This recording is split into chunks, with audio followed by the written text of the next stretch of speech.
नमस्कार साथियों, केसी Samota YouTube channel पर आप सभी का स्वागत है।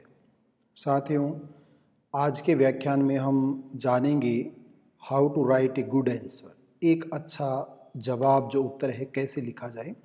और in the reference of question paper POL 102 MA semester first examination 2023 political science, और इसका नोमेनक्लेचर है Indian political thought ancient and medieval. साथियों, राजनीति विज्ञान विभाग में इसकी स्थापना के 62 वर्षों के बाद इंडियन पॉलिटिकल थॉट जो बहुत लेटर स्टेज में शुरू किया गया था, उसमें एक ऐसा करिकुलम डेवलप किया गया है जो मोदी जी के मिशन न्यू एजुकेशन पॉलिसी के तहत डिज़ाइन किया गया है।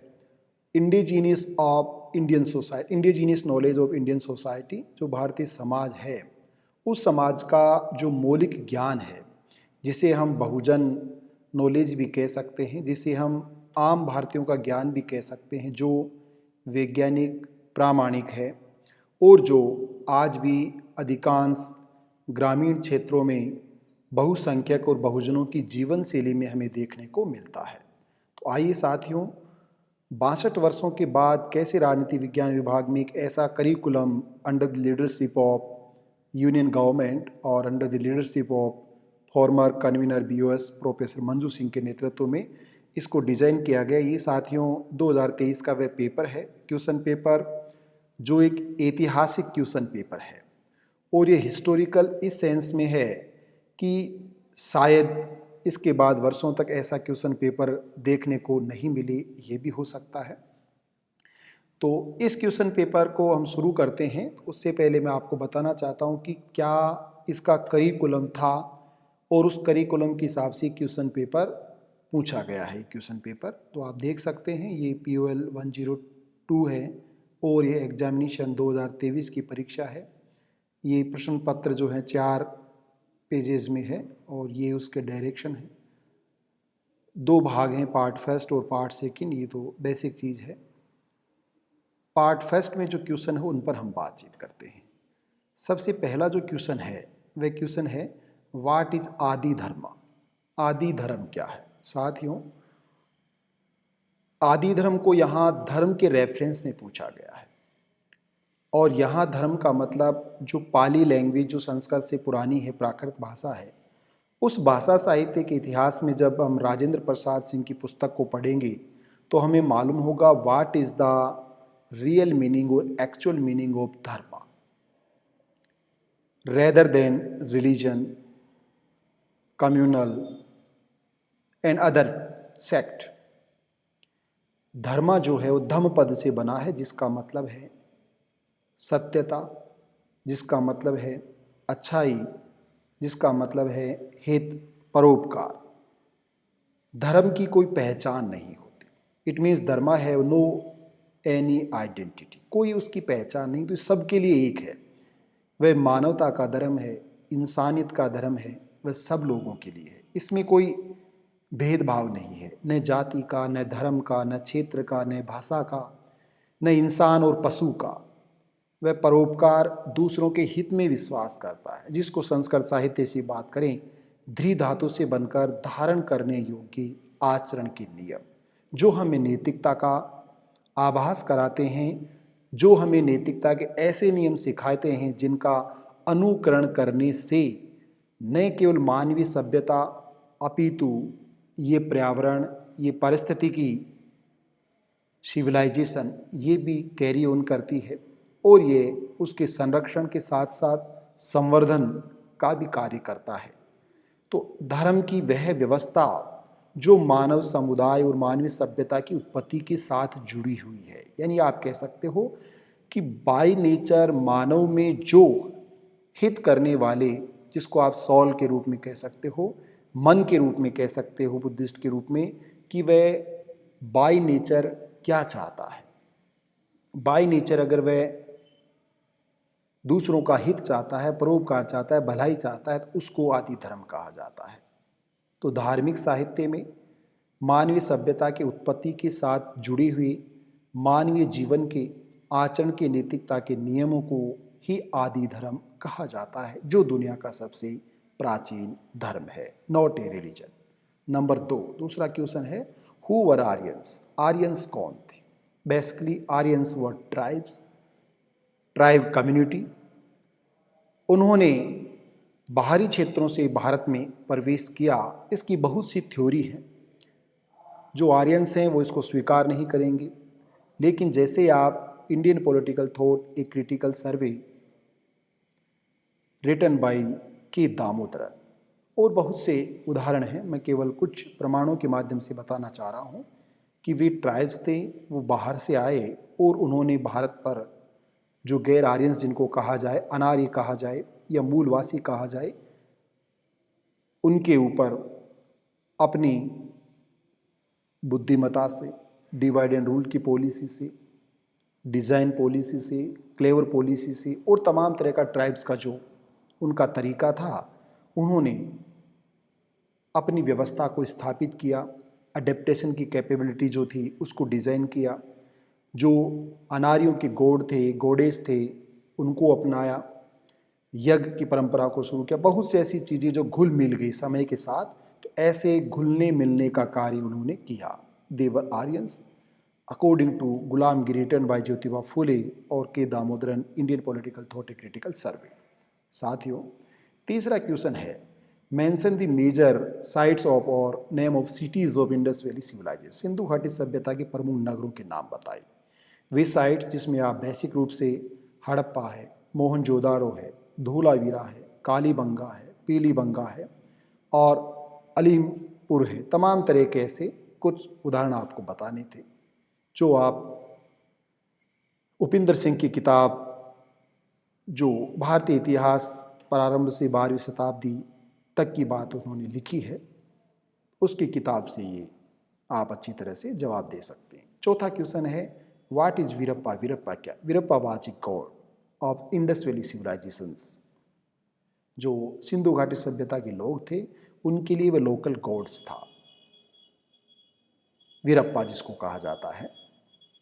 सभा और समिति क्या है? दो तरह से इसका जवाब देना था। सभा और समिति उस व्यवस्था में जिसको वैदिक व्यवस्था कहा जाता है, महाप्रजापति की दो पुत्रियां थीं। सभा और समिति जिसे बुद्धिस्ट साहित्य में, लिटरेचर में अभिव्यक्त किया गया है एज वेल एज राज्यसभा और समिति एज वेल एज आज की लोकसभा। इस तरह की वो गण और जनपदों की व्यवस्थाएं थी जो बेसिकली ह्यूमन के लिए रूल मेकिंग के रूप में, एप्लीकेशन के रूप में और जुडिकेशन के रूप में काम करती थी। नेक्स्ट छठवां क्वेश्चन है वर्ण धर्म क्या है? वर्ण धर्म मीन्स एक ऐसा नियमों का, सामाजिक नियमों का, सामाजिक आचरण का, धार्मिक आचरण का समूह है जो वर्ण पर आधारित था। इसका मतलब है जिसको हम वर्ण धर्म कहते हैं, 4 वर्ण की जो व्यवस्था है, पहले 3 वर्ण फिर 4 वर्ण, पंचमा न जाते। तो जो ऋग्वेद के पुरुष सूक्त के 19वें श्लोक में जो कहा गया है, जो बाबा साहब अम्बेडकर ने हुवर सुद्राज में लिखा है, वह वर्ण धर्म है कि कोई अपना वर्ण चेंज नहीं करे, अपने वर्ण के अनुसार काम करता रहे। जैसे आजकल भी आपने सुना होगा कि शूद्रों का ये काम है कि वो ब्राह्मण, क्षत्रिय, वैश्य की सेवा करे। वो संख्या में ज़्यादा हैं, बहुजन हैं, बहुसंख्यक हैं, लेकिन लोकतंत्र लोगों की संख्या से नहीं चलता है। जैसा मिचेल्स का आयरन लॉ ऑफ ओलिगार्की हम पढ़ते हैं कि हर ऑर्गेनाइजेशन में कुछ लोग एक्सप्लॉइटर होते हैं, शोषण करने वाले होते हैं। वो चाहे एजुकेशन सिस्टम हो, चाहे ट्रेड का सिस्टम हो, तमाम तरह की व्यवस्थाओं में वो लोग अपने आप को एक आयरन कर्टेन में डिज़ाइन कर लेते हैं और बाकी बहुसंख्यक बहुजनों का शोषण करते हैं। संख्या में तो भारत में बहुजन 90% हैं, लेकिन शासन वो नहीं कर सकते। ये रियलिटी है। क्यों नहीं कर सकते? तो यहाँ वर्ण धर्म का जो सिद्धांत है, जो संविधान की अपेक्षा मनुस्मृति का सिद्धांत है, संविधान के अनुच्छेदों की तुलना में जो छायाचित्र जोड़े गए उनका जो सिद्धांत है, वह वर्ण धर्म को अभिव्यक्त करता है। नेक्स्ट क्वेश्चन है 7वां व्हाट इज धम्मा। धम्म जो पद है वह पाली लैंग्वेज का है और जिसका सीधा अर्थ धर्म की अभिव्यक्ति में है, सत्यता की अभिव्यक्ति में है, जो गलत नहीं है। नेगेटिव सेंस में कहें, जो गलत नहीं है, विच इज़ नॉट रॉन्ग, यानी जो सही है। पर किसके लिए? For individual, for all of man, सभी लोगों के लिए, पीपुल के लिए उसको धम्म कहा गया है। Who rot Buddha and his Dhamma by doctor B.R. Ambedkar अपनी जिंदगी के अंतिम समय में बुद्ध और उनका धम्म पुस्तक लिखी। Buddhist philosophy explain the nature of Buddhist philosophy.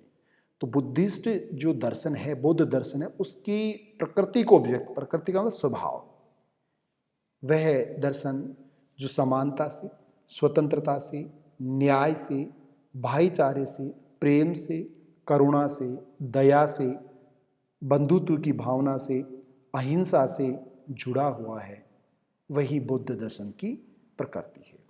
Last question है दंड नीति क्या है।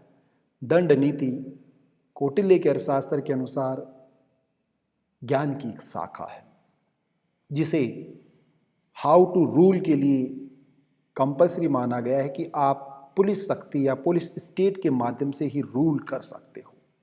जब लोग तर्क करें, विरोध करें, तो आप शक्ति का प्रयोग करो, पावर का यूज करो। तो दंड नीति बेसिकली जिसको हम कह सकते हैं शास्त्र पुस्तक का दूसरा नाम ही क्या है, दंड नीति है, जो पुलिस राज्य का सपोर्ट करती है। डेस्क्रिप्टिव क्वेश्चन में दूसरा जो सवाल है, discuss about the major causes of decline of Indus civilisation. तो अलग अलग थ्योरीज हैं, उन सिर्फ थ्योरीज की बात करनी है। इंडस वैली सिविलाइजेशन का इंट्रोडक्शन देने के बाद जो डिक्लाइन हुआ, जो 2350 ईसा पूर्व से 1750 ईसा पूर्व के बीच जो वैज्ञानिक और प्रामाणिक जिन पुस्तकों की मैंने बातचीत की, उन पुस्तकों के माध्यम से आपको इसका डिक्लाइन के कारण बताने थे, जिसमें नेचुरल कॉजेज भी हैं, सोशल कॉजेज, इकोनॉमिक कॉजेज भी हैं, इकोलॉजिकल कॉजेज भी हैं, उन सभी के बारे में परिचर्चा करनी थी। उसका अथवा है describe the historical legacy of Indus valley civilisation. Sindhu घाटी सभ्यता, देखिए साथियों ये जोड़ा गया है राजनीति विज्ञान में, जो एक बहुजनों का इतिहास है। दुनिया की सभ्यताओं में इंडस वैली सिविलाइजेशन को सबसे श्रेष्ठ सभ्यता माना गया है और ये सबसे प्राचीनतम और श्रेष्ठ और नगरीय सभ्यता भी थी। विकास की स्थिति में ये नंबर 1 पर आती है, टॉप पर आती है। तो मेटलिस्टिक डेवलपमेंट में, सोशल डेवलपमेंट में, रिलीजियस डेवलपमेंट में, कल्चरल डेवलपमेंट में, खेती बाड़ी जिसको आप कह सकते हो, कृषि में एक क्षेत्र मान सकते हो, कला का क्षेत्र, कुशलता का क्षेत्र, निर्माण का क्षेत्र, विनिर्माण का क्षेत्र, इनमें इंडस वैली सिविलाइजेशन के कौन से गौरवशाली कार्य हैं जो अपने को एक लीगेसी के रूप में मिले हैं, जिनको हम आगे बढ़ा सकते हैं, चाहे वो बर्तन बनाने की कला हो, मूर्ति की कला हो, खेती की कला हो, सड़क बनाने की कला हो, मकान बनाने की कला हो, त्यौहार मनाने की कला हो, आभूषणों की कला हो, तमाम तरह की ऐसी क्लेनी सिंधु घाटी सभ्यता विकसित सभ्यता थी। तो विकसित सभ्यता से आदमी हमेशा और आगे की ओर बढ़ता है, पीछे की ओर या पतन की ओर नहीं जाता है। ये सोचने वाली बात है, जो राजेंद्र प्रसाद सिंह और उपेंद्र सिंह की किताब से इसका जवाब है। नेक्स्ट है बुद्ध के राजनीतिक विचारों पर परिचर्चा कीजिए। तो केवल पॉलिटिकल आइडियाज़ और बुद्धिज्म पर हमें बात करनी चाहिए, इधर उधर की कोई बात नहीं करनी। हमें पॉलिटिकल आइडियाज़ का मतलब है कि वो आइडिया जो स्टेट और स्टेट के सिटीजन से जुड़ी हुई है, यानी कि जिसको हम जेंडर इक्वालिटी के रूप में कहा, फ्रेटर्निटी के रूप में कहा, इक्वालिटी के रूप में कहा, जस्टिस के रूप में कहा, डेमोक्रेसी या गणतंत्र जिसको कहा, जनपद व्यवस्था जिसको कहा गया, उसके बारे में। वह पॉलिसी जो धम्म की पॉलिसी है, जो राजा के लिए राजनीतिक आध्यात्मिकरण की नीति है, उस नीति के बारे में, उस व्यवस्था के बारे में हमें बताना था, न कि प्रशासनिक व्यवस्था, सामाजिक व्यवस्था और अन्य व्यवस्था। तीसरे प्रश्न का अथवा हमें बताना चाहिए वेदों के राजनीतिक विचारों को स्पष्ट कीजिए। तो वैदिक लिटरेचर में जो origin of Cosmos, origin of king की बात कही गई है, वार युद्ध की बात कही गई है, वॉयलेंस हिंसा की जो बात कही गई है, इनइक्वालिटी भेदभाव की बात कही गई, इनजस्टिस अन्याय की बात कही गई है, जो जेंडर इनइक्वालिटी है उसकी बात कही गई है, बिना काम किए हुए भोजन प्राप्त करने की तकनीक है उसकी बात की, अवतारवाद की जो थ्योरी है उसकी बात करनी, हिंसा का सिद्धांत है, युद्ध का सिद्धांत है उसकी बात करनी है, देवी सिद्धांत है उसकी बात करनी है। ये तमाम तरह के पॉलिटिकल आइडियाज़ थे जो हमें डिस्कस करने चाहिए इसका सवाल के जवाब में। चौथा है अर्थशास्त्र की सामाजिक व्यवस्था। बेसिकली सोशल सिस्टम का मतलब है अर्थशास्त्र में जो वर्ण व्यवस्था के बारे में बताया गया है, आश्रम व्यवस्था के बारे में बताया गया है, पुरुषार्थ व्यवस्था के बारे में बताया गया है, चांडाल और मलीचों के बारे में बताया गया है, that is social system. Right short notes on the following the 7 elements of sovereignty, यानी कि सप्तांग सिद्धांत और जो 7 तत्व हैं उनके बारे में, मंडल थ्योरी जो पूरा मैंने बताया आपको उसके बारे में बताना है आपको। निम्नलिखित पर संचित टिप्पणियां लिखिए, पूरा हो गया। मध्यकालीन चिंतन के स्रोत और ये प्रवृत्ति नव की नेचर है, प्रकृति है। तो कौन कौन से स्रोत थे मध्यकाल का, मतलब पहले तो ये ध्यान होना चाहिए कि लगभग 6वीं शताब्दी से लेकर 15वीं शताब्दी तक के काल को मध्यकाल कहा जाता है। तो इस दौरान जो चचनामा से लेकर अबुल फजल की जो किताबें थी वहाँ तक का साहित्य जो स्रोत था, मुगल कालीन जो साहित्य स्रोत था, सल्तनत कालीन जो साहित्य स्रोत था, ऐतिहासिक बेसिकली उनको लिटरेरी सोर्सेज कहा जाता है। और जो मुस्लिम या इस्लाम की जो डिवाइन थ्योरी है, वो डिवाइन थ्योरी सुल्तान की जो थ्योरी है, बादशाह की जो थ्योरी है, सेड ऑफ अल्लाह की जो थ्योरी है, उसके बारे में डिस्कस करना है। और लास्ट क्वेश्चन, अबुल फजल के राजनीतिक विचारों को स्पष्ट कीजिए, जो ऑलरेडी बता दिया गया कि अबुल फजल यानी कि उस समय की बादशाहत और बादशाह के जो सिद्धांत थे और जो व्यवस्थाएं थी राज्य और लोगों के बीच, उसके बारे में विवेचन करना था। तो ये साथियों सवाल थे इस पेपर के, जो कि एनईपी पॉलिसी के तहत डिजाइन किया गया, इंडियन पॉलिटिकल थॉट एंसेंट और मिडाइवल। उम्मीद है कि ये सवालों के जवाब जो आपने सही दिए होंगे। बाकी क्वेश्चन और क्वेश्चन पेपर सेटर और उसकी जो चेकिंग स्टाइल है उस पर निर्भर करता है कि क्या स्थिति रहेगी। वस्तुतः मेरा जो बताने का उद्देश्य था वो यही था कि एक नया करिकुलम जोड़ा गया है और नए करिकुलम के हिसाब से नया क्वेश्चन पेपर सेट किया गया है, जो एक हिस्टोरिकल एविडेंस के रूप में मैंने यहाँ रिकॉर्ड किया है। आप सभी को मेरा धन्यवाद।